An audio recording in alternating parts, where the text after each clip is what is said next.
guys ready to get up and sing? It's a beautiful day to release and let go and do it all for God. So let's get up. We're going to start right in, so get ready.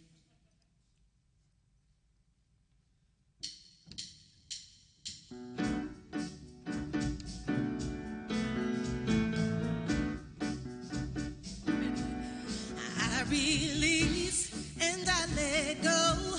I let the Spirit run my life, and my heart is open wide. Yes, I'm only here for God. No more struggle, no more strife. With my faith I see the light. I am free in the Spirit. Yes, I'm only here for God. I release and I let go. I let the Spirit run my life, and my heart is open wide. Yes, I'm only here for God. No more struggle, no more strife. With my faith I see the light. I am free in the Spirit. Yes, I'm only here for God. You sound beautiful. Go and welcome your neighbors. Give some love.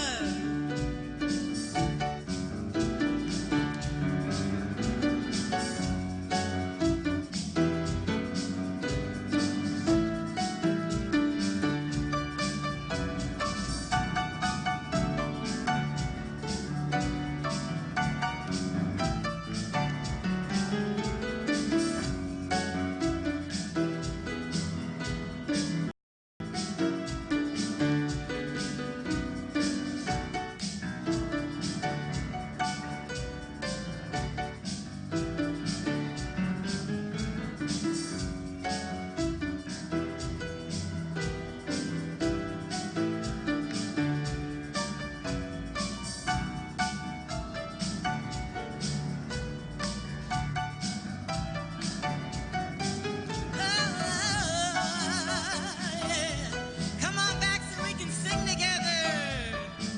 I release and I let go. I let the Spirit run my life, and my heart is open wide. Yes, I'm only here for God. No more struggle, no more strife. With my faith I see the light. I am free in the Spirit. Yes, I'm only here for God. Sing with me. I release and I let go. I let the Spirit run my life, and my heart is open wide. Yes, I'm only here for God. No more struggle, no more strife. With my faith I see the light. I am free in the Spirit. Yes, I'm only here for God. Last one. I release and I let go. I let the Spirit run my life, and my heart is open wide. Yes, I'm only here for God. No more struggle, no more strife. With my faith I see the light. I am free in the Spirit. Yes, I'm only here for God.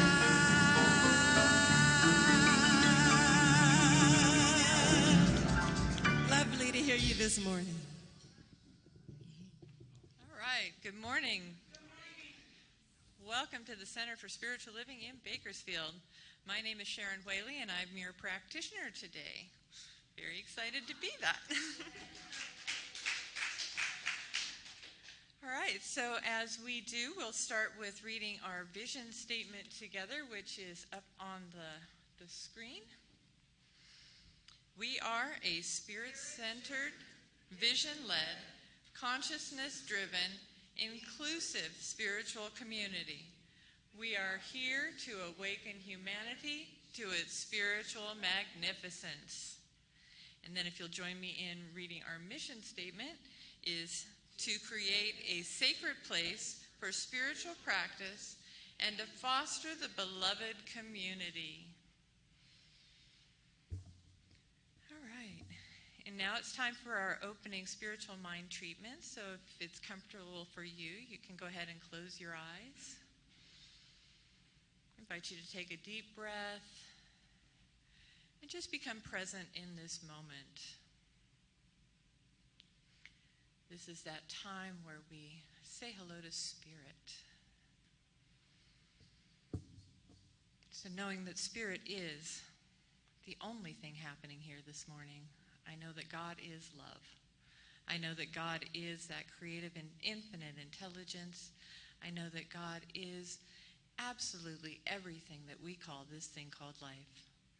God is constantly creating, expanding, exploring, evolving itself. It is expressing itself through nature, through the wind in the trees, the crashing of the ocean, the baby's cry, and the elder's sigh. It is absolutely everything, vibrating in unity, in wholeness, in oneness, complete unto itself, manifest in infinite form.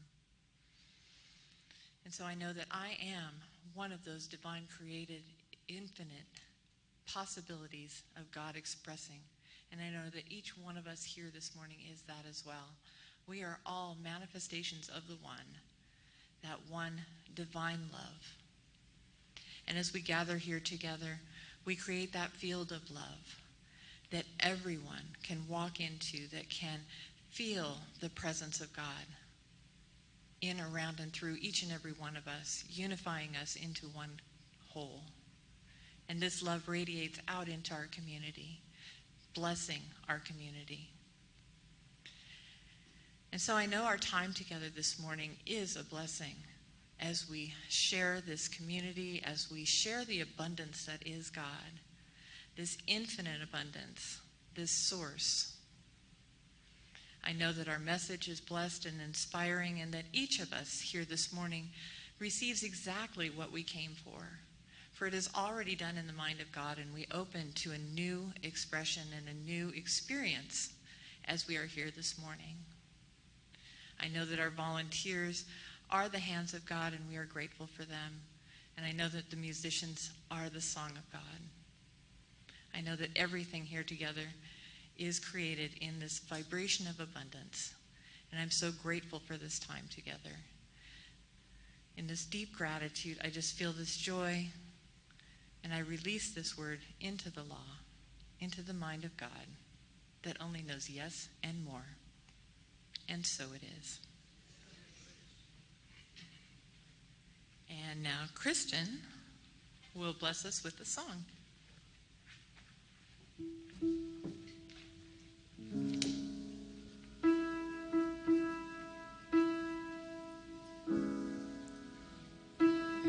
When you wish upon a star,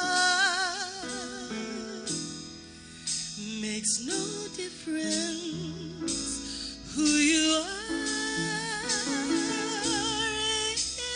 Anything your heart desires will come to you.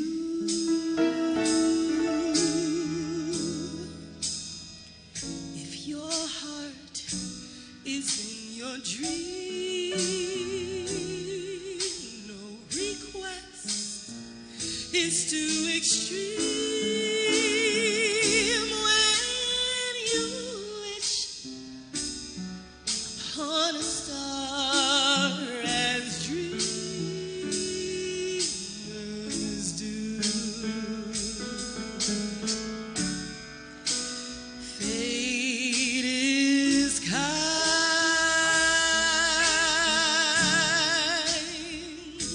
She brings to those who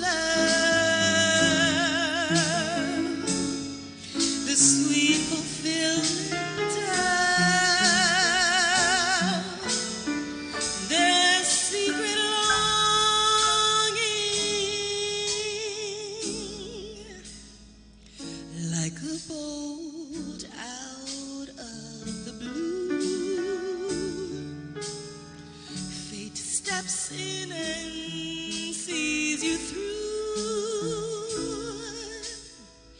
When you wish upon a star, your dreams come true.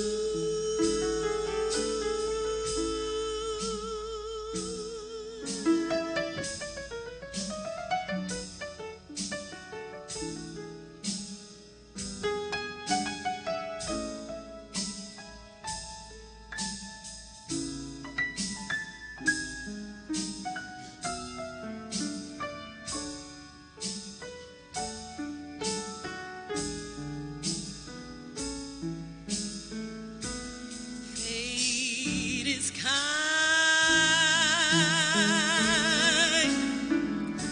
She brings to those who love the sweet fulfillment of their secret longing.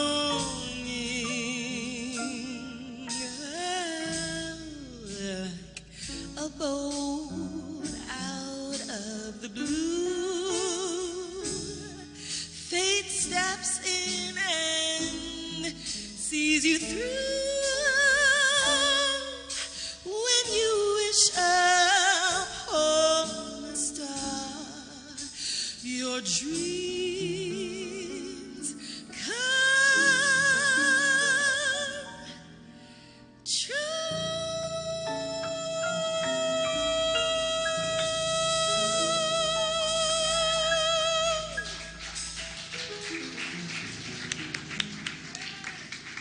Beautiful. Thank you, Kristen. Thank you, Merritt and the band. Beautiful. Good morning. I'm happy to be back. I was away last week. I went to a wonderful retreat at Asilomar in Pacific Grove. How many of you have ever been in that area? It's one of the most beautiful spots on earth. I really do believe that. And before I get into my talk today, I want to share a little bit of that experience with you. You know, we have been going there as an international organization for over 60 years, and I've been to at least 30 of them and spoken there many, many times. So I was just delighted that this retreat came about because we haven't been there for about 10 years, maybe not quite that long, for financial reasons and other things. But we managed to recreate a smaller version of a Asilomar retreat this week. And it was like going home, because some of us have been going there for so many years, and we remember so many of our colleagues who are now gone that walked those grounds, including the founder of our teaching, Ernest Holmes. He actually spoke there too, many times. We got a little nostalgic, and so I began my talk by sharing some memories of what it was like for me to attend my very first Asilomar in 1978. And I had been in the teaching for a couple of years, but it was a very small center in Kona, Hawaii, and they didn't even teach classes. But by the time I made that Asilomar, I had had 1 year of classes, and I was on fire with the teaching. Couldn't get enough of it, and was so excited to be going to this New Thought retreat conference. I thought, oh my gosh, this is going to be wonderful. So there's this place called Merrill Hall. It's like this, only 5 times bigger where we speak. And I walked in there, and the only music they had in those days was this old Hammond organ. You know, it was like you were at a wake or something. And they played old hymns. And they had us sing the Lord's Prayer. I almost left. I thought, this is not what I came here for. This is not New Thought. What are they doing here? And then there was a dress code. The men had to wear coats and ties to speak, and the women wore ball gowns. I kid you not. About 15 years later, I was the first woman to wear pants on stage. Probably wouldn't surprise you. But it was really a strange experience. You know, I was new. And I thought, this is confusing to me. And then Dr. J. Scott Neal got up and did a pure science of mind, new thought talk, and they had me for the rest of my life, despite everything that went on. But the reason I'm sharing this with you is because this is why I am so sensitive to the experience of first-timers who come here. I am so aware of how they might perceive us, and I want to make sure they are proud that they decided to come today. I want them to know where they are and that they came to the right place and not be confused, which is why when I first came here, I asked the community to vote to install those drapes, because underneath it, ladies and gentlemen who've never been here before, is a giant crucifix. Yes, Portia loves it. But it is not our teaching. It is not our teaching, and that's why we covered it up, not to disdain Christianity, but to be clear about who we are. It's really important in today's world that you have a brand and it's recognizable and not confusing to people. So this is why in our program it's printed, and sometimes I like to start every service like this, that says this is a teaching, not a preaching. That we are here not to bow down to something outside of ourselves. We are here to learn how to live up to something inside of ourselves. And that our faith is placed in our spiritual practice because we know that everything proceeds from the inside out. Everything proceeds from consciousness out. That's where God is. That's where we find it. And that's where our life begins. As we align with that beautiful image of wholeness, and that includes health, wealth, joy, relationships, and everything else. So today my talk is about prosperity. It's called Your Fair Share. And it's important that we look at this from time to time because we live in a culture that requires us to be prosperous in order to generate and circulate more good in our world and to make the changes we want in our own life. And it's very important that we understand that it's a spiritual truth. Prosperity is a spiritual truth. It's not something we made. We made up money, but we didn't make up prosperity or circulation or supply. So today we're visiting this popular topic, and our faith ought to be in our own capacity for expanding our ideas about what we have available to us, about what the source is, where it is, and how we interact with it. And we can never exhaust the supply line of this universe. It's inexhaustible. We can have as much as we can accept in consciousness.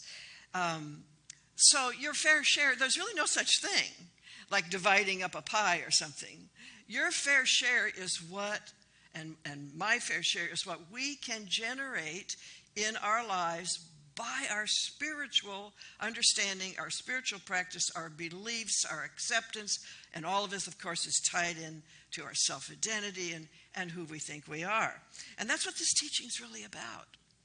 It's about showing us a different perception of life than we may ever have heard before, but that is ancient and it has been handed down through the ages in many different forms and resurfaced in the late 1900s and early 20th century through such people as Ralph Waldo Emerson, Ernest Holmes, Thomas Troward, who will be teaching in a couple of weeks, and many others. And they rediscovered this pure teaching that came from the mind, first of all, the minds of some of the great thinkers of India 4,000 or 5,000 years ago. They had this all figured out. And then it got buried again, and then it gets covered up with some religious rituals and all those things that surround truth, but it's still there. And what I love about this teaching and the form it's in is that it's probably the clearest and most easy to understand version of spiritual truth that's ever come to the planet. So it's here to stay. So we need to talk about prosperity because it's the one thing that holds us back in this culture, if we're not circulating and generating supply. It's not the lack of money that's the problem, but the belief that we cannot generate our fair share, the belief that something else has to happen first, rather than the understanding that it's our thinking, it's our consciousness, it's our identity that generates our fair share. So the belief in not enough almost always starts with, I am not enough. Have any of you ever felt that in your youth, perhaps? We didn't feel we quite measured up to whatever it was, the standard of school or the mean girls in high school or whatever it was. We've been through that. I'm not enough, but we are. We're enough to generate a prosperity beyond anything we've ever done before. Right now, today, sitting here, standing here, we are enough to do it. We have everything we need to do it. We have a mind. We have a heart. We have the energy of intelligence and love to work with, which is my definition of God, love and intelligence in perfect right harmony to create a universe and everything in it. So the consciousness of wealth is a spiritual perception.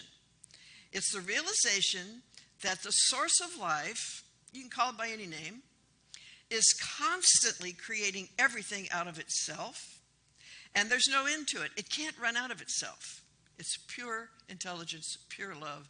This field that quantum physics are telling us now, a field of hidden potential, a field of hidden wholeness. Everything comes out of it, and it's inexhaustible. One of my favorite spiritual books about money is Spiritual Economics by Dr. Eric Butterworth, who was a Unity minister in New York. It's a great little book.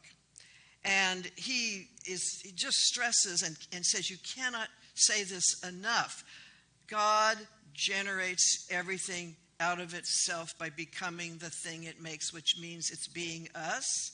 And we generate everything out of ourselves by becoming the thing we make. And how do we become the thing? We put I am in front of it. We become the thing by accepting it's an aspect of our own nature. So wealth, I'm not talking about how much, but the flow of having what you need when you need it before they call, the answer is there. That's prosperity. That comes from our sense of self, our spiritual self. So we put I am in front of it. You might even try to say that right now. I am prosperity. When I first started this teaching, I had a teacher that made us write that 100 times a day in cursive. I don't think young people don't do cursive, do they? But we did. It was a great exercise. It really can, what we're trying to do is not make money come to us, but change our mind about it.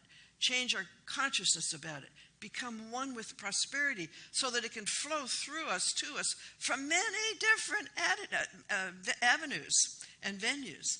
So in the time-space dimension that we live in, there's all kinds of ways it can come to us. But it's actually coming through us.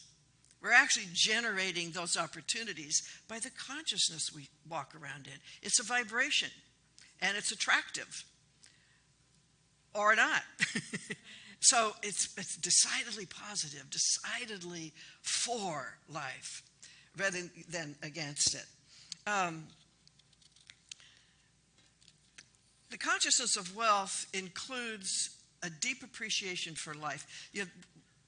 Yesterday online, somebody put up a series of pictures of animals in the sea, at the bottom, in the air, in the forest, animals we will never see in person and you didn't even know existed.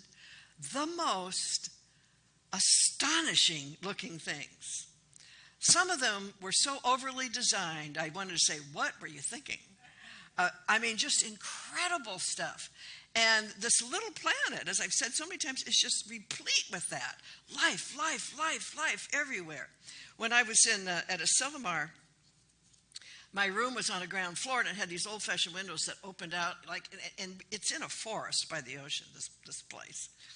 And something caught my eye. I was having coffee, standing by the window, and there was this movement. I said, what is that? And there was a mound of dirt with, obviously, a burrowing thing was in there, but this little head would poke up, and it would look around. And then it would go in, and then dirt would come up, and then it would go up, and then more dirt would come up, and he built this big pile. I thought, this is amazing that creature knows exactly how to generate its good, to care for itself and its offspring. It doesn't question it. Everything on this planet is like that, except us. we're supposed to be like that. But we made up so many stories about how things happen that we talked ourselves out of it. We talked ourselves out of this basic truth that life is for us, never against us. Life supplies us at the point of our expression. That I said something at a seminar that a couple of ministers came up to me and said, "What did you say? I want to write that down." It's nothing new, but I guess they heard it differently. I said, "You are a departure point. You are a distributing point. You are the destination for the idea to move into expression." So as the title of my little book is, we are the way in for prosperity to happen on an individual level, for us to prosper. We're the way, okay? So Eric Butterworth in his book talks about how when you live in this time-space dimension, you live in a culture that you are somewhat susceptible to the collective consciousness. And our teaching is all about making ourselves very stalwart practitioners of this teaching so that we're less susceptible. But there's things like you have to have car insurance and you have to do this. And so Butterworth says, having a spare tire in your car is probably wise, but it doesn't mean that you're not spiritually aware. It doesn't mean you're not under divine protection. There are other people out there, right? Things happen. So it's like we participate in culture, but we do not. Here's what it is. In the world, but not of it. We participate in it, but we're not mired in it.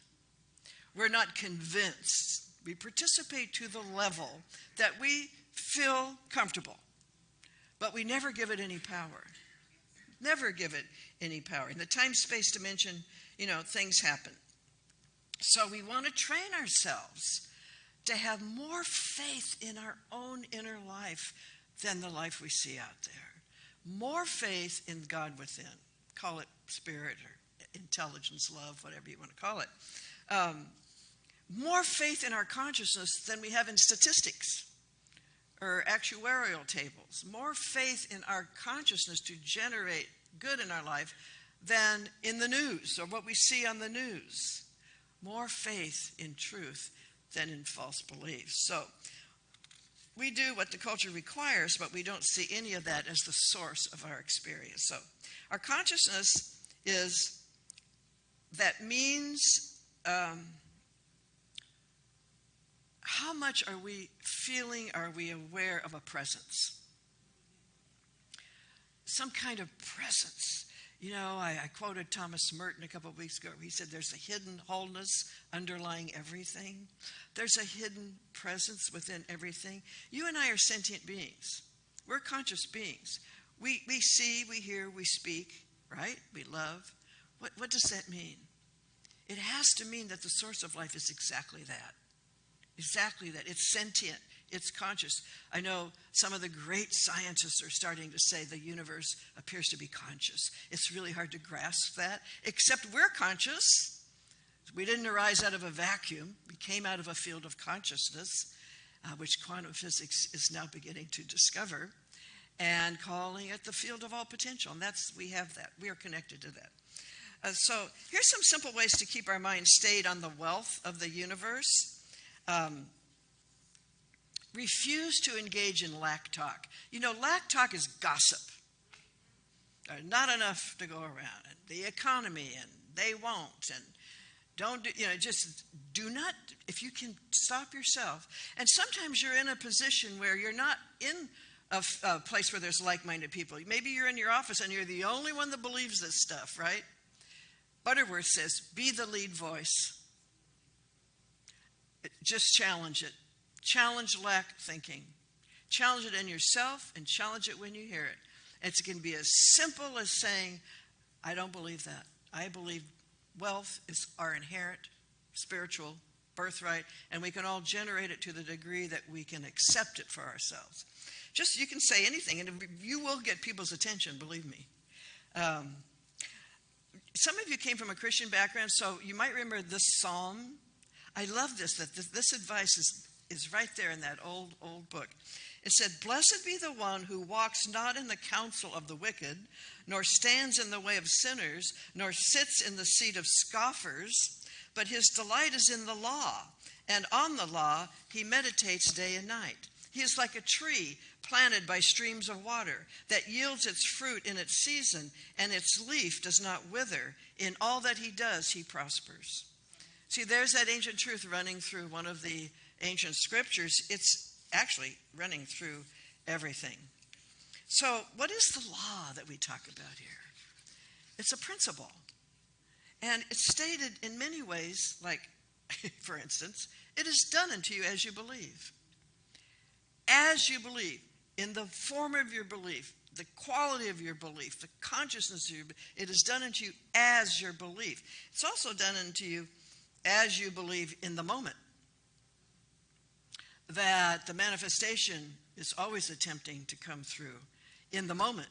And we tend to put the skids on it. We tend to stop it with doubt, with fear, with lack talk, or tuning into something somebody else believes, and not really giving ourselves credit for how powerful this mind of ours is. It is all power. As you give, so you receive. Every great teaching includes some of this. It's like the golden rule. Every teaching has the golden rule in it, stated in some way or another. It's a truth. Do unto others as you would have them do unto you. So as you give, so you receive. What goes around comes around. I mean, consciousness recreates itself until a new idea is inserted and it spirals up and out. What we involve ourselves in tends to evolve in our life. So let's ask ourselves today, let's be really honest with this. How involved am I in prosperity thinking? That's a good question, yeah? How involved am I in thinking of myself as a beautiful, sentient expression of spirit, as a one-of-a-kind expression of spirit, as a necessary contribution to the whole experience? That's what each one of us is. You know, we all see that in newborn babies, and then what happens to them? Right? They get talked out of it. But it's all there. Some babies are coming in now so conscious, it's kind of scary how conscious they are. Have you seen some of these videos of babies that are just barely standing up? They can dance like adults. I mean, it's incredible. There's a couple of kids that paint like Picasso, and they're 8. There's a little boy who was 4 who plays the trumpet like an adult. I mean, it's really interesting. They are coming in with a much more developed consciousness. And our part as elders or parents or grandparents is to make sure they retain their sense of wholeness, that we don't talk them out of it by telling them what they can't do, you know. But we do it to ourselves. How many times a day do we tell ourselves what we can't do, what won't happen, what isn't likely to happen, rather than going back within and stating loudly and clearly? And you might want to say this out loud. I expect great prosperity. Expect great prosperity in all I do. I involve my mind with ideas of lavish supply. One of the things that Ernest Holmes, the founder of this teaching, wrote in his book, The Science of Mind, that I just have latched onto, that I heard it 35 years ago. He said, the universe is lavishly and relentlessly pouring itself into the mold of your thought. Not trickling down, lavishly and relentlessly pouring itself through the field of consciousness into creation. This is how the creative process happens, and our part in it is absolutely important to the quality of our own life. So say this out loud. I am wholeheartedly involved in generating wealth for myself and the world. Because, you know, the biggest givers in life are the ones who've generated enough to spare and share, right? So we want to always have enough to spare and share. So prosperity is really a spiritual idea. You know, there have been teachings and ministers who have taken a bad rap for talking about money on Sunday. People say, I don't want to hear about it. And yet, it's always the most popular talk after it's done, because we do care. We are interested. In this culture, generating wealth is one of the ways that we can launch bigger ideas. One of the ways that we can generate energy that help other people, right? How many of you have a dream of being richer, but in that dream, part of it is you want to help other people. You think of things you want to do, right? I have had a dream for a long time of buying a string of little houses and making them extremely reasonable to single parents. I was a single mother, so I know how hard it is sometimes. And I think we all have that. If we stick to the idea, we might find that the money doesn't have to come first. Maybe some people who have a lot come into our life and want to support us, want to get the idea off the ground. You never know, but the idea is pertinent. The idea that we have for greater living is the key. So we work with ideas, not with effects. We don't try to fix the effects. We work with the ideas. We do it as a group. We do it individually. And that's what our practitioners help us with. If you have an issue in your life that just seems it's not moving, they'll help you because they work with ideas. Get a bigger idea. I remember when we went to the Parliament of the World's Religions in Melbourne, and Dr. Ken Gordon, who's the spiritual leader of this organization, who's coming here in November to speak at our 70th, he got a rousing ovation because his whole talk was about the world. All we need are better ideas. You know, everybody was talking about horrible this and horrible that. And he said, no, all we need are some new ideas. Well, everybody just cheered because we innately know this. There's something in us that knows this. And so what's a better idea that each one of us here can have today about our life? What's a better idea for you? For your relationship? For your children? How do you see them? For the world? What do you see in them? What's a better idea? That's what we want to play with today. And that's the law of regeneration, the law of prosperity. So let's remember, we're going to refuse to engage in lack talk. Everybody in for that one? Yeah. I mean, really, what would it take for us to remember that? We have to write it, no lack talk. So many times I notice that people in our teaching think they're being rude if they challenge consciousness, and we're not. We're actually we're giving a gift. And I'm not talking about proselytizing. You should come to our church. I'm talking about, no, I believe in prosperity. I believe in wholeness. I believe that God is present everywhere. Just simple little statements that you never know. I remember once I worked, I don't know if I've told you the story, when I was in ministerial training, I worked at the San Diego Flower and Plant Auction in the morning, and then I went and did flower arrangements in the afternoon. But in the morning, I worked in the office, and it was me and 8 or 9 fundamental Christians. And believe me, they thought I was crazy. But after I left, took my first church, I got a note from the manager. She said, we all miss you because you were so positive. I said, now, isn't that interesting? You know, that's the effect. Everybody responds to a statement of truth. There's an old saying, the mind knows the truth when it hears it. It does. Children know this. So we want to take ourselves and our mind. I want to say take it seriously. I mean, take care of it.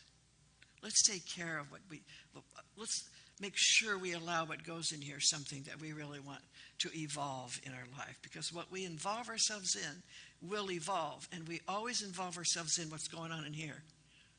It's just like someone said they had a nightmare last night. You get really involved in it, right? You wake up, well, we do that throughout the day as well. So let's make sure that our involvement is with the good, the true, and the beautiful. That's great advice. Okay, so let's go back within. And when we do a spiritual mind treatment, it's a declaration of truth. And we simply say, There's one life, one mind, one power, one something, one presence underlying everything, present in everything, being everything, expressing as everything. It's in the tiniest insect, it's in the planets and the stars, it's in me and you. It is what life is. Life is intelligence, life is love, life is in perfect right relationship, to express love and intelligence in new ways all the time through the avenue of what it is given to do. And so today we give it something new to do. We give it an idea. I believe in spirit as supply. I believe that before I call, it answers. I believe that my idea, energized and held in conviction, the way things happen. I believe that my ideas come from spirit, that the prompting to do more, be more, have more, express more is a natural part of my spiritual DNA. I believe that I am meant to express more, to give more, to love more.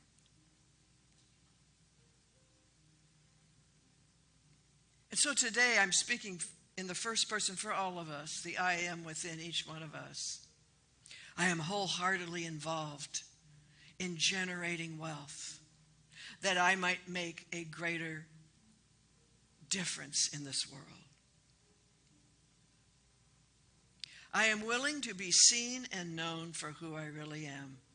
Say that one to yourself. I am willing to be seen and known for who I really am. Not who the world has told me I am or I learned, but who I really am. A beautiful, expressive giver of life.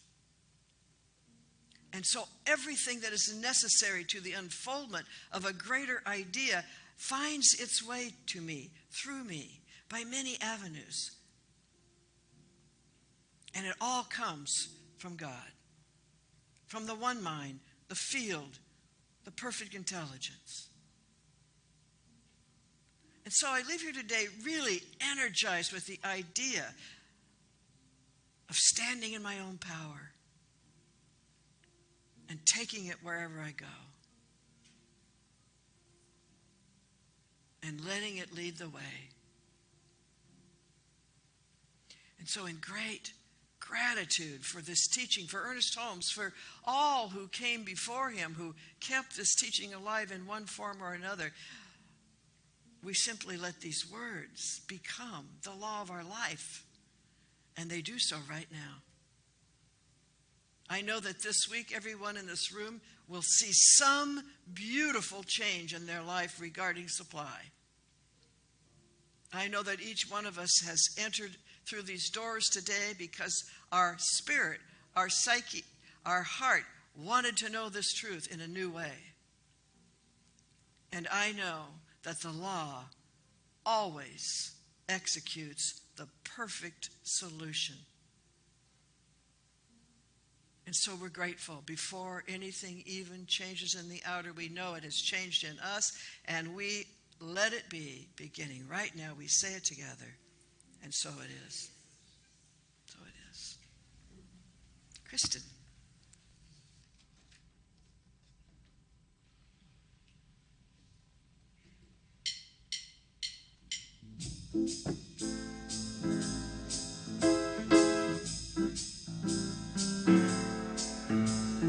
Blue sky smiling at me, nothing but blue skies do I see.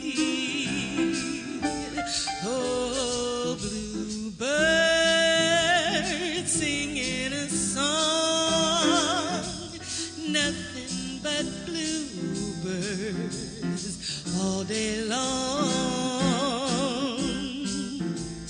Never saw the sun shining so bright, never saw things looking so right. Noticed in the days hurrying by when you're in love, my, oh my, blue days, all of them gone, nothing but blue skies from now on. Oh.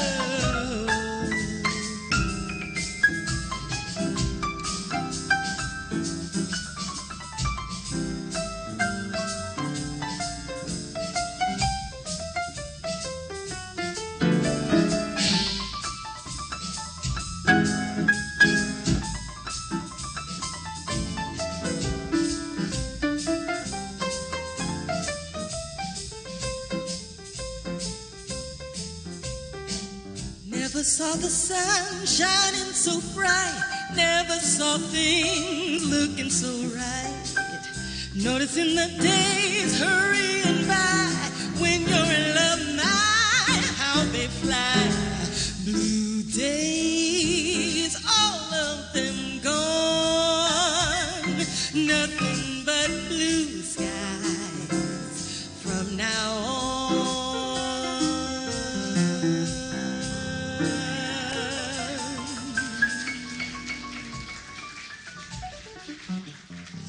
Thank you so much, Kristen. That was lovely. Yeah. So if our ushers will join me up front, let's have our time of conscious giving. Teresa and Scott, thank you for serving today.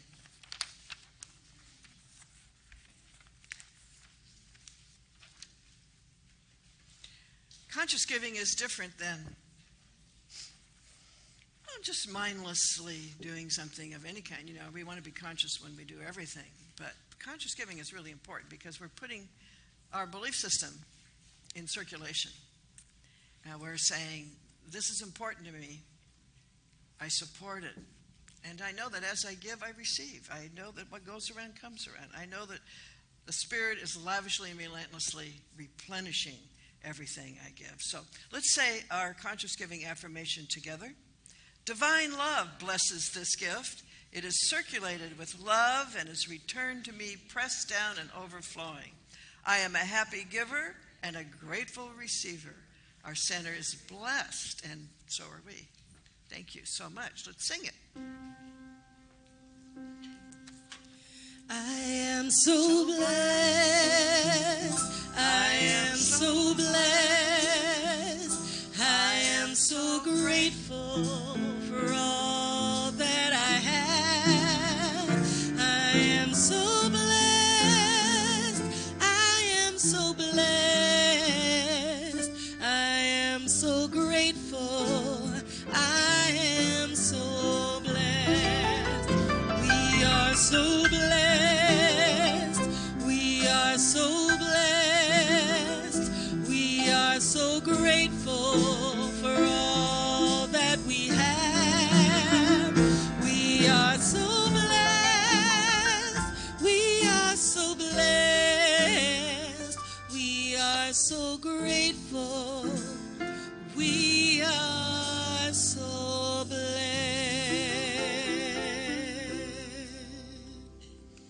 Thank you. That was beautiful. All right, just a couple of announcements. Our practitioners today are Ann Kinnett, Sharon Whaley, first time, and Dr. Portia.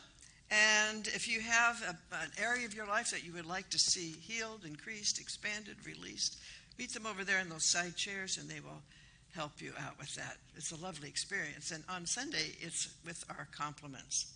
This is our 70th year in Bakersfield.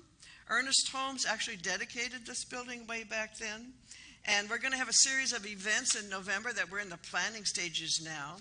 Our board president, who's actually providing food today, so she left, but she's chairing that team. And if you're interested, please sign up. They're going to have a meeting soon, and let's get this thing started. It's going to be really great. We should be very proud of that. 70 years, that's a long time. As I well know. Next Sunday, September 8th, I'm going to be leading the whole group in a visioning process for our center. If you have never done that, it's a lovely experience. It's a deepening experience, and it actually serves you as an individual as well as our whole community. So that will be at 12 noon, right after our service. Have a little snack and a cup of coffee and come back down. I'm really looking forward to doing that. We're starting a once a month, Wednesday evening, sound and silence event. And I'm going to do it with Lindsay Sharp, who's a yoga teacher that's been having yoga classes here on Thursday. There will be music, gong. She's purchasing, I don't know what you call it, but it's like a little harmonium that really fills the room with music. We have didgeridoo, and we'll be chanting, doing a little bit of meditation, and I'll be doing some healing treatments. It should be a lovely evening. So that's September 18th. It's the first one we'll be doing on a Wednesday evening at 6 o'clock. My daily blog, Living Consciously, you can sign up for that back there. That's our sign-up table right there on the left. And also for our newsletter, which comes to you electronically through Constant Contact, sign up for that. And yoga on Thursdays right here at 11 a.m., and that's complimentary, no charge for that. You can offer Lindsay a love offering if you want to, though. All right, so let's prepare for a wonderful, prosperous week. Let's sing our closing song together. Yes, there is peace on earth, and yes, it begins with me.